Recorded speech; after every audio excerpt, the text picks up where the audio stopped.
Hello and welcome to Orbiting Brick. And in today's video, finally I'm back with more rocket videos. After 10 months, finally a Saturday with good conditions for launching. As you can see, I've brought out a new rocket. The Andromeda rocket from Klima. It has a 4-motor cluster. As you can see, the rocket is actually pretty excited to see this launch. And here's an alternate view of the first launch. It's installing on B44s as you saw, which has 4 of them, which is some nice alliteration. And these are actually pretty short flights. And that's a German rocket too. But yeah, you can see already the first launch is concluded.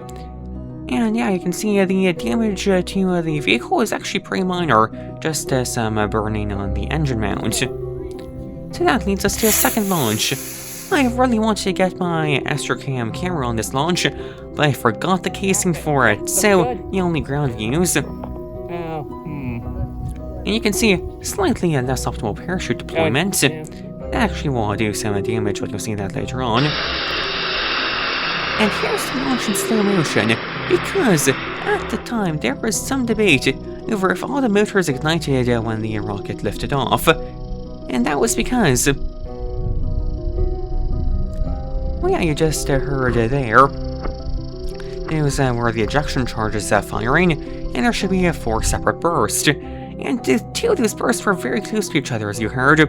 And so that's why it was assumed that only 3 of the engines ignited.